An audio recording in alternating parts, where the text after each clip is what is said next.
영생하는 생명이 있는 자는, 이런 제목으로 부활절 메시지 함께 나누겠습니다. 봄이죠, 그죠? 좋죠. 예. 봄은 모든 생명이 소생하는 그런 계절이 봄입니다. 그래서 각종 꽃들이 피고 봄은 아무튼 얼어붙었던 그 땅이 해동되어지고 생명이 나오는 계절이기 때문에 참 좋습니다. 그런데 부활절이 이 봄에 있어서 더 좋습니다. 아까 인사했지만은 다시 한번 인사하겠습니다.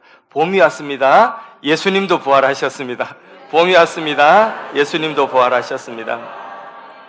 아멘. 히브리서 9장 27절 말씀에 한 번 죽는 것은 사람에게 정한 이치다. 죽음이라고 하는 것은 누구도 피할 수 없고 누구나 한 번은 다 맞이하는 것이 죽음입니다. 그런데 그 죽음을 어떻게 바라보느냐에 따라서 이 땅에 살아있는 삶의 자세가 달라집니다. 그 죽음은 이 세상에 우리가 끝이다. 죽음은 모든 게 끝나지 뭐. 죽음은 존재도 다 사라지지 뭐. 이렇게 죽음은 끝이라고 생각하는 사람들의 그 결국은 이 세상이 허무하게 됩니다. 죽을 때가 되면 허무한 것이죠. 그래서 허무주의로 빠지거나 아니면 죽음은 끝나는데 뭐 인생 즐기며 살지, 노세 노세 젊어서 노세 늙어지면 한번 다 이렇게 놀아보신 분들인 것 같습니다. 예, 그렇게 쾌락주의에 빠지게 되는 것입니다. 요즘은 자살률이 너무 높습니다. 그럼 왜 그러냐? 이 세상의 고통, 이 고통을 죽음으로 끝내려고 하는 거죠. 죽으면 이 고통도 끝나겠지. 그러나 성경은 죽음이 끝이 아니라고 합니다. 죽음 이후에 뭐가 있다고 말씀하고 있죠? 심판이 있다. 그래서 그 심판으로 둘로 딱 나눈 겁니다. 하나는 지옥, 하나는 천국. 그래서 우리가 지난 사순절 기간 동안에 죽음과 그 이유에 대해서 3시간, 3주간 그렇게 연속으로 설교를 했는데, 근데 지난주 늘 일부 예배 드리시던 그 성도님이 예배 드리고 환하게 웃고 인사하고 가셨는데 주중에 하나님 부름받아 천국 간 거죠. 장례를 치르면서 예배를 인도하면서 하나님께서 이분의 영혼을 위해서 3주간 죽음과 그 이유에 대한 말씀을 그렇게 자세하게 듣게 하셨구나. 그래서 영혼을 준비시키는 한 사람이라도 설교 시간에, 예배 시간에 그 말씀이 자신에게 꼭 필요한, 꼭 들어야 되는 그런 분들이 반드시 있습니다. 예. 오늘 본문 말씀은 죽은 이후에 무엇이 있다고 하느냐?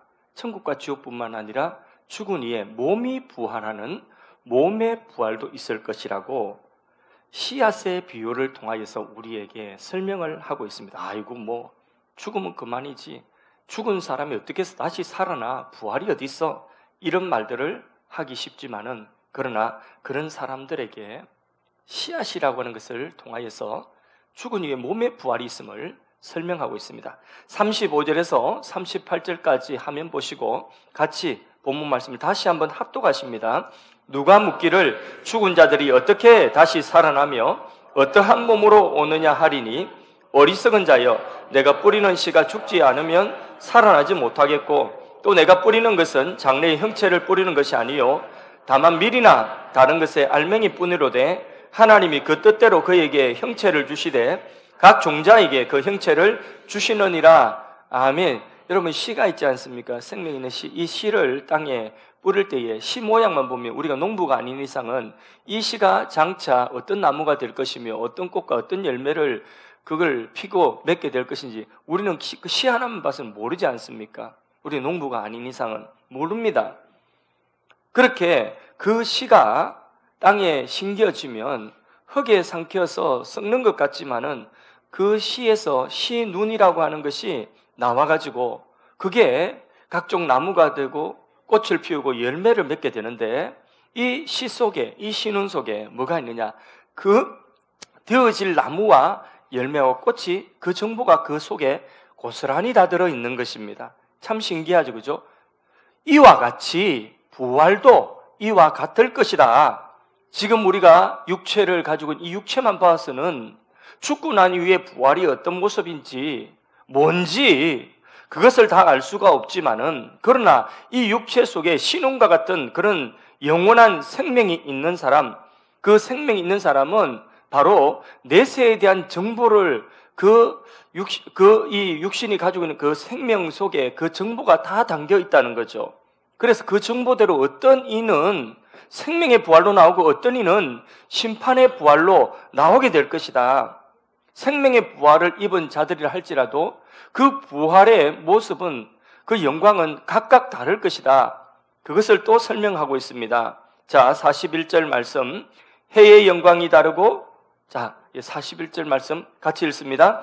해의 영광이 다르고 달의 영광이 다르며 별의 영광도 다른데 별과 별의 영광이 다르도다. 죽은 자의 부활도 그와 같으니. 보십시오. 자, 씨앗이 그 땅에 심겨질 때에 그게 어떤 나무가 될지 모르지만은 이게 나중에는 그 씨앗이 담고 있는 정보대로 그게 열매를 맺는데 열매의 모양이 또 다르고 크기도 다르고 다 다르죠. 그렇게 열매를 맺듯이 우리 부활의 몸도 우리가 가지고 있는 이 땅에서 우리가 가지고 있는 이 생명의 그 정보대로 부활하되, 부활한 사람의 그 부활의 영광이 해의 영광 다르고 별의 영광 다르고 별과 별의 영광이 다르듯이 그렇게 다를 것이다. 그러면서 42절에 죽은 자의 부활도 그와 같으니, 그 뒤에 계속 읽어보겠습니다. 썩을 것으로 심고 썩지 아니할 것으로 다시 살아나며, 욕된 것으로 심고 영광스러운 것으로 다시 살아나며,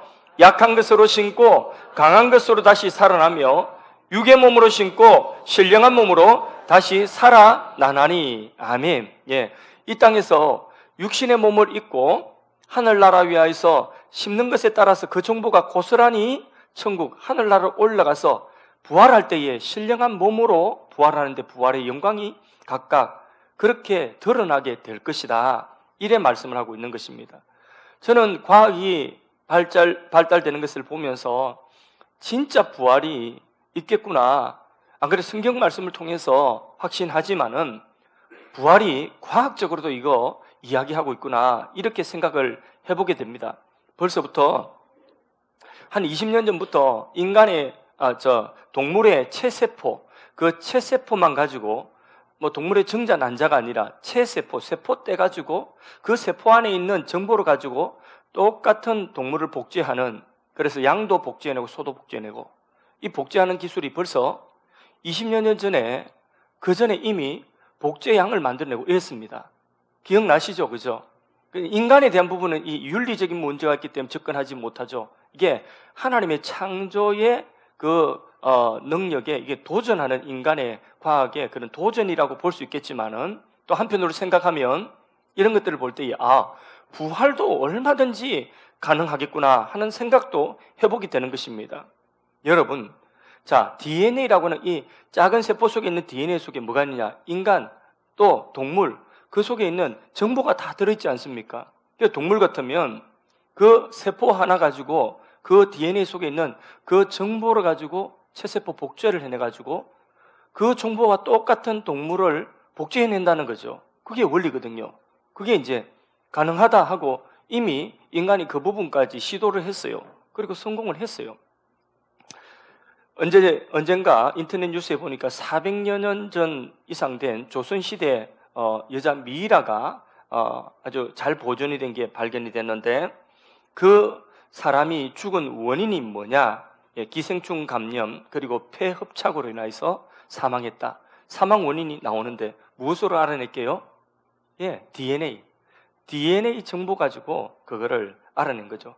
사람의 기술도 한번 보십시오. 수백 년 전에 그 사람이 살다가 어떻게 죽었는지 그 정보를 그 작은 DNA 가지고, 눈에도 보이지 않는 세포 하나 가지고 그 점 찍어서 현미경 보고 그거 정보를 읽어내는데, 하물며 사람을 창조하신 하나님께서 부활을 못 시키겠습니까?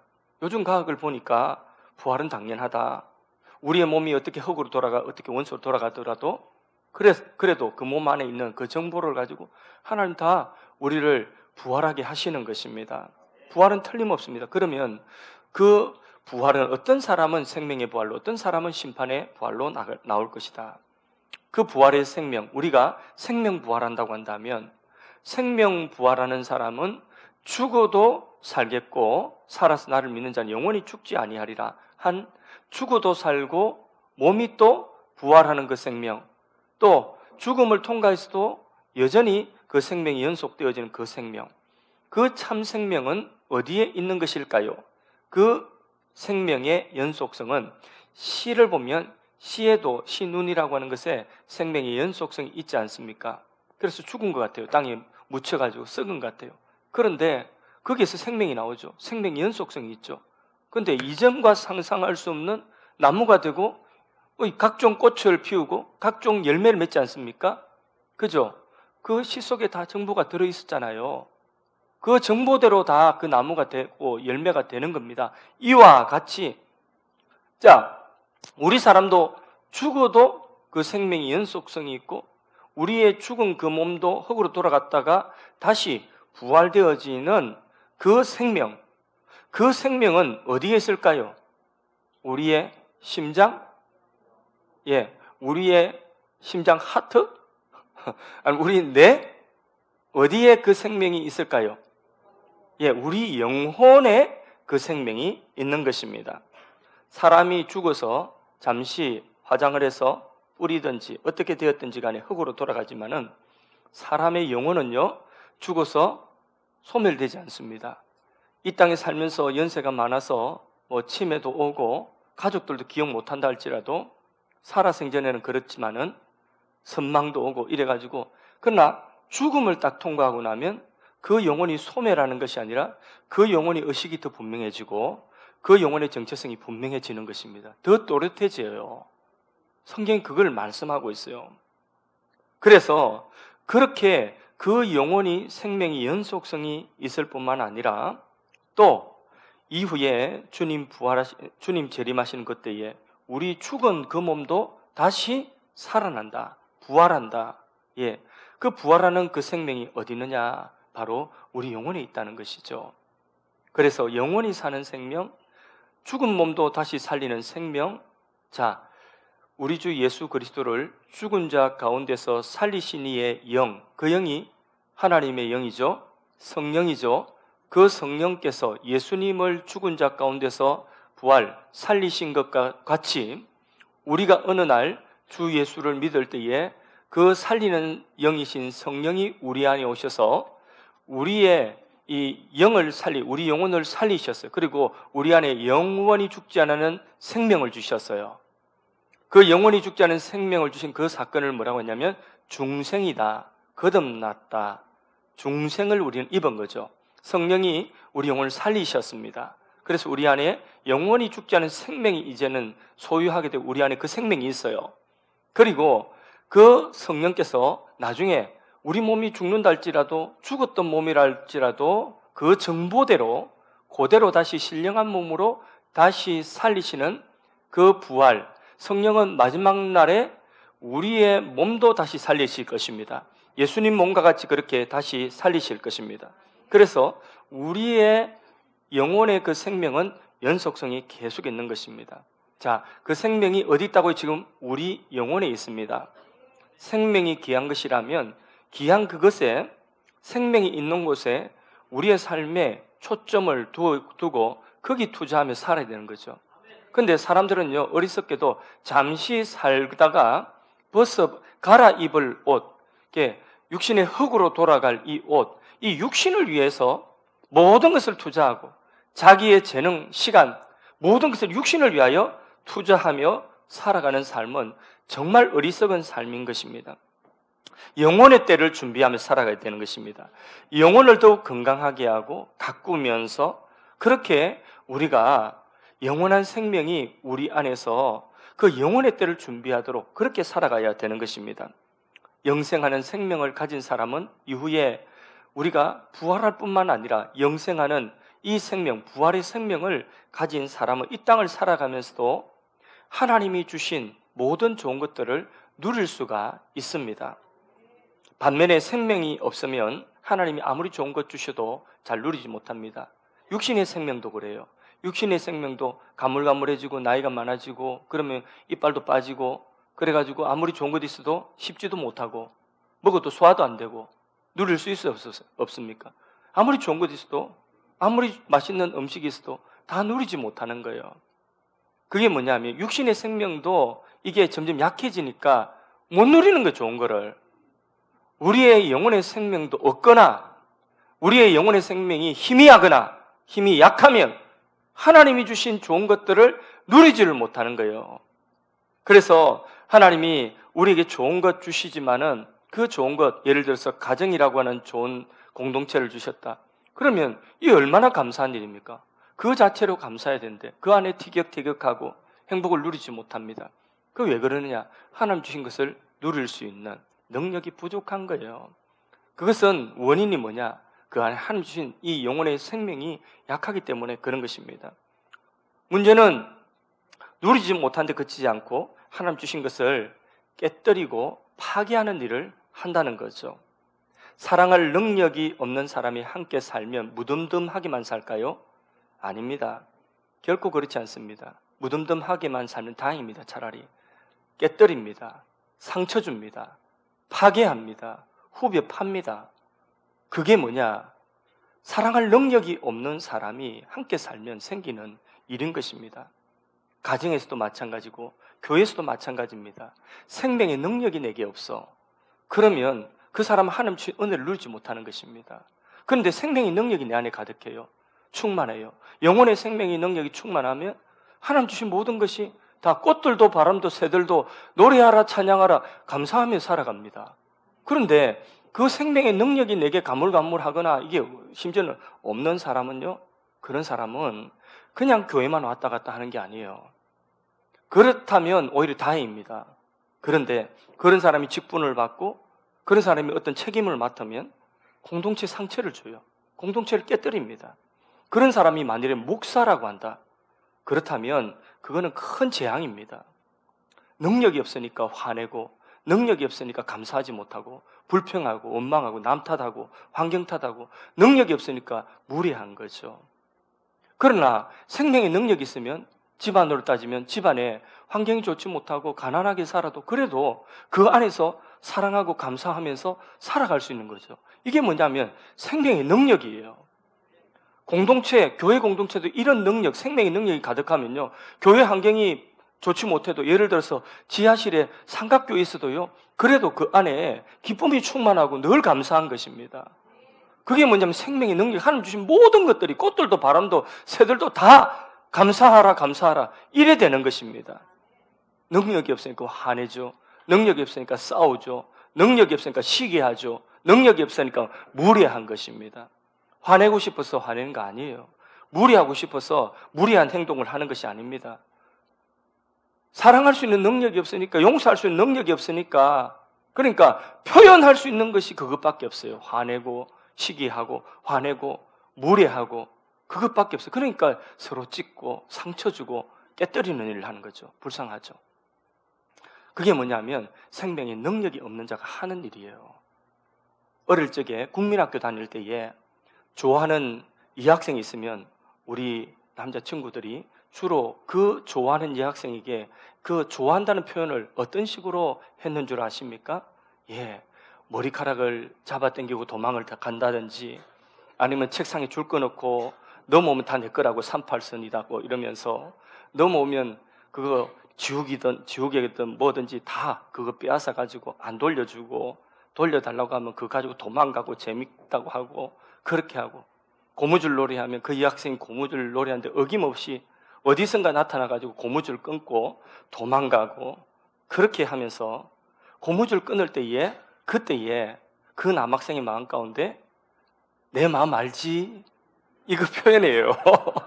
그런데 그 여학생은 뭐라고 생각하느냐면 저거는 인간도 아니야 이렇게 생각하는 거죠. 예. 학창시절 유난히 내게 짓궂던 남학생이 혹시 생각나십니까? 떠오르십니까? 예. 대답이 없는 분은 예, 관심을 못 받아본 걸로. 예. 우리 친구들 가운데서 다 그렇게 하고 있었는데 어떤 남학생은요, 얘는 여학생들한테 그렇게 친절하고 같이 그렇게 놀러 다니고 그러더라고요. 우리는 그 남학생을 우리는 막 그냥 친구들 사이에 그냥 쟤는 남자야 여자야 이러면서 왕따를 시켰어요. 따돌림 시켰는데, 그런데 세월이 지나고 보니까 그 아이가 옳았습니다. 세상을 살면서요, 이상한 행동을 하면서 분위기를 깨는 사람들이 있습니다. 그거는 그가 악하기 때문이 아닙니다. 자신을 표현할 수 있는 능력이 없기 때문인 것입니다. 남편이 되었든 아내가 되었든 자식이 되었든 부모가 되었든 불행해지기 원하는 사람이 어디 있겠습니까? 그런데 다만 사랑할 수 있는 능력, 그 사랑을 표현할 수 있는 능력이 그것밖에 안 되는 거죠. 미숙한 거예요. 그래서 사랑을 그런 식으로밖에 표현을 못하는 것입니다. 여러분, 하나님 주신 생명의 능력으로 충만하면 부족한 것이 있어도, 환경이 다 채워지지 않아도 그래도 현실 속에서 감사하면서 행복의 꽃을 피울 수가 있는 것입니다. 부활의 생명의 능력이 우리 안에 충만하면 우리 공동체도 우리 안에 예수의 생명의 능력이 우리 죽을 몸도 살리실 그 생명의 능력이 충만하면요, 우리는 감사할 수 있고 모든 것 속에서도 그 환경이 좋지 못해도 그래도 우리 감사할 천국을 경험할 수가 있는 것입니다. 예, 가정이든 직장이든 교회든 행복을 누리고 모든 자연의 아름다움, 하나님 주신 것들을 다 감사함으로 누릴 수 있는 부활 생명의 능력이 여러분 안에 충만하기를 축원합니다. 또 이 부활을, 우리 몸을 다시 살릴 이 영원한 생명의 능력이 있는 사람은요, 저항할 수 있습니다. 죄악된 세상과 세속의 물결을 저항할 수 있습니다. 생명이 있으면 어려움이 있어도 극복하고 성장할 수가 있는 것입니다. 이게 뭐냐? 생명의 능력인 것입니다. 그런 의미에서 생명은 죽음에 저항하는 것이 아닙니다. 삶에 저항하는 것입니다. 이런 말은 좀 받아 적었으면 좋겠습니다.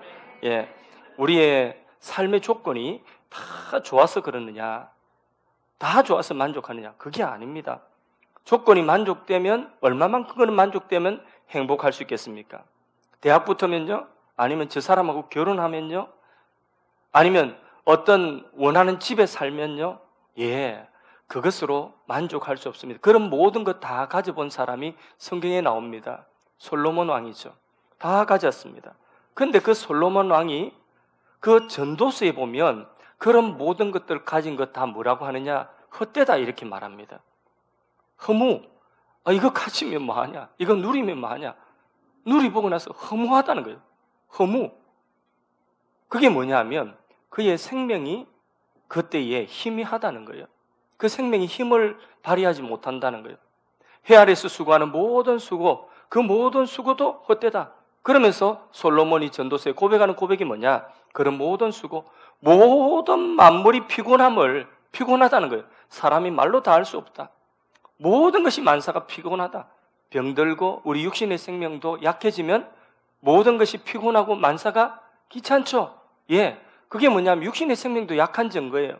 우리 영혼의 생명도 이게 생명이 힘을 쓰지 못하고 약하면 솔로몬이 고백한 그 고백처럼, 전도서의 내용처럼 모든 것이 다 피곤하다, 생명이 없음을 느끼는 것이죠. 그걸로 끝나면 그것은 참 불행이죠, 그죠? 예. 예전에 어느 교회에서 청년부를 맡았을 때가 있습니다. 이전에 직전 목사님이, 청년부 목사님이 굉장히 청년들과 아주 형제처럼 그렇게 청년들을 잘 보살펴 주었습니다. 그 헤어짐이 너무나 아프고 또 청년들이 많이 힘들었던 것 같습니다. 제가 그 후임으로 청빙을 받아서 갔는데 이 청년들이 저를 불청객 취급을 하더라고요.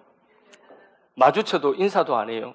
그래서 형제 안녕, 자매 안녕 이러면 예 이렇게 하면서 부산 찬바람이 싱싱 도는데, 예, 자기 교육자한테도 그렇게 한 석 달 이상 인사도 안 하는 거예요. 그러다가 리더들을 모아서 제자훈련을 하기 시작했습니다. 10몇 명 되는 리더를 모아서 제자훈련을 하는데 한 3개월 정도 지났을 무렵에 나눔을 하는데 한 자매가 이런 말을 합니다. 이전에 목사님은 곁에 좋은 분들이 참 많았어요. 그런데 전도사님은 곁에 있는 사람을 좋은 사람으로 만들고 따뜻하게 만들어가는 것 같아요. 예, 이런 이야기를 하더라고요. 지금 감사합니다. 감사한데 끝까지 들어야 돼요.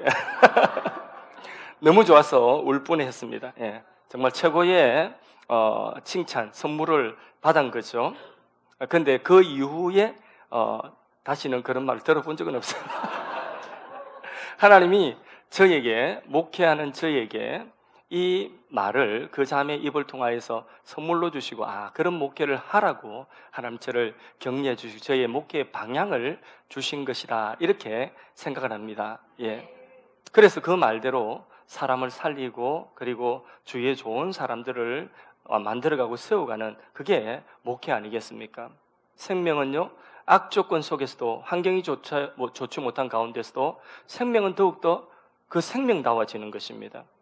그래서 생명이 있으면 현실에 저항하고 세속의 물결과 죄악의 물결을 거슬러서 저항할 수가 있습니다. 역경이라도 하나님 주신 비전이 있으면 그 비전이 나의 힘으로 이룰 수 없는 것이라 할지라도 생명이 있으면 그것을 선포하고 도전할 수가 있는 것이죠. 문턱만 있어도 생명의 힘이 가물가물하면 그 문턱을 넘어갈 힘이 없어요. 자신이 없어요. 그런데 우리 아들 막내하고 여기 예배당 문을 딱 나가가지고 집에 가는데 저 앞에 건널목을 딱 보면 이게 좌회전 불이 딱 켜져 있어요. 그럼 그 다음에 파란불 신호등이, 사람 걷는 신호등이거든요. 그 신호등 보고 제가 우리 막내 보고 이야기하면, 야, 저거 우리 건널 수 있을까? 이렇게 이야기합니다. 그러면 우리 막내, 아빠 할 수 있어, 뛰자, 이러거든요. 그래서 둘이 막 뜁니다. 그러면 그 파란불 끝나기, 신호등 끝나기 전에 그 여유롭게 건넙니다. 그게 뭐냐면 아직까지 생명이 힘이 있다는 거죠. 그런데 어르신들, 육신의 생명이 가물가물하는 어르신들, 제가 늘 부탁하는 부탁이 뭡니까? 예배 오시면서 건널목 파란불이라도 급해도 뛰지 마세요. 좀 늦어도 괜찮으니까 천천히 오세요. 그러죠? 예, 어른들도 마찬가지예요. 그 문턱 하나 있는 것도 저 문턱 좀 어떻게 좀 해줄 수 없어요? 그러는 거죠. 그게 뭐냐면 자신이 없는 거죠. 그러나 영혼의 생명이 충만하면 하나님이 우리에게 주신 비전, 우리 힘으로 안 되는, 우리 힘으로 불가능한 일이라도 믿음으로 선포하고 도전합니다. 그게 뭐냐? 생명의 힘인 것입니다. 우리 영혼의 생명, 우리의 죽은 몸도 다시 살리는 그 생명의 그 능력, 부활의 생명의 능력으로 살아갈 수 있기를 축복합니다. 그래서 근육은 저절로 생기는 것이 아닙니다. 무거운 거 자꾸 들 때에 근육이 생기고 강해지는 거죠. 뱃살이 접쳐지고 계속 쌓여지는 것은 저항 없이 극복하지 않고 살아서 그럴 수도 있어요. 물론 병으로 그러신 분 너무 죄송합니다. 생명이 있다면 식욕도 절제할 수 있고 게으름도 극복할 수 있고 새벽마다 일어나서 뛰어가고 새벽기도도 드리고 그리고 건널목 보면 뛰기도 하고 산에도 갔다 오고 이렇게 하는 것입니다. 우리에게 귀중한 생명이 있습니다. 우리 영혼의 생명이 있습니다. 성령이 오셔서 예수 믿을 때 우리 안에 우리 영을 중생시키고 살아있는 영원히 죽지 않은 생명을 우리에게 주신 줄로 믿습니다. 그리고 우리의 몸이 한 번 죽는 건 정한 이치라 할지라도 우리 몸이 흙으로 돌아갈다 할지라도 우리 몸을 다시 신령한 몸으로 부활시키는 그 생명의 능력이 우리 안에 있습니다. 이 능력 가지고 세상의 죄악의 물결을 거스리며 살아가는 것입니다. 세상이 다 정직하면 바보 된다고 하지만은 이 세상의 물결을 거스려서 정직하게 우리가 살아갈 수 있는 능력, 이 세상이 그렇게 살면 너 망한다고, 너 가난하게 산다고 한다 할지라도 우리가 오직 하나님의 말씀대로 아니야, 하나님의 말씀은 이거야 하고 그 말씀대로 살아갈 수 있는 능력, 그 생명의 능력이 우리 안에 가득하기를 주의 이름으로 축복합니다. 예수님은 죽음을 이기고 부활하셨습니다. 예수 믿는 우리 안에 그 생명이 들어와 있습니다. 그 생명으로 하나님 주신 모든 것들을 감사하며 누릴 수 있기를 주의 이름으로 축원합니다. 그 생명의 능력으로 비전을 선포하고 도전할 수 있기를 축원합니다. 그 생명의 능력으로 이 세상의 죄악과 세속의 물결을 거슬려서 저항하는 그런 은혜가 있기를 주의 이름으로 축원합니다. 이 말씀 붙들고 각자의 삶에 적용하면서 어떤 부분이 내게 약한지, 어떤 부분이 내 삶의 생명이 가물가물한지 하나님 생명의 능력으로 내게 능력을 주셔서 그것들을 감당할 수 있도록 도와주시옵소서.